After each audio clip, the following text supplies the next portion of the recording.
திருநெல்வேலியிலே பலவீனமான கோயிலை தாங்க நம்ம இன்னைக்கு பார்க்க போகிறோம். பார்க்குறதுக்கு முன்னாடி நம்ம ஐடியை முதல்ல ஃபாலோ பண்ணி வச்சுக்கிடுங்க.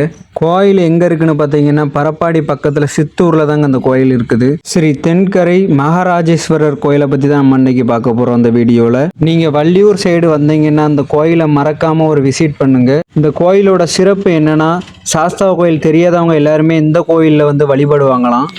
இந்த கோயிலில் வழிபட்டோம் அப்படின்னா அவங்க சாஸ்தா கோயிலை வழிபட்ட மாதிரியே ஒரு ஐதீகம் உண்டாம். நினச்சதெல்லாம் நடத்தி கொடுக்குற மகாராஜேஸ்வரரை நம்பி எக்கச்சக்கமான பக்தர்கள் இங்கே வழிபட வராங்களாம். ரொம்ப மிக மிக பழமையான கல்வெட்டுகளும் இங்கே தென்படுது. யாரெல்லாம் அந்த கோயிலுக்கு வந்திருக்கீங்களோ நம்ம கமெண்ட் பாக்ஸில் கமெண்டாக சொல்லுங்கள். இந்த கோயிலோட சிறப்பு தெரியறதுக்கு உங்கள் நண்பர்களுக்கு இந்த வீடியோவை ஷேர் பண்ணுங்கள். அடுத்த வீடியோவில் பார்ப்போம். டாட்டா.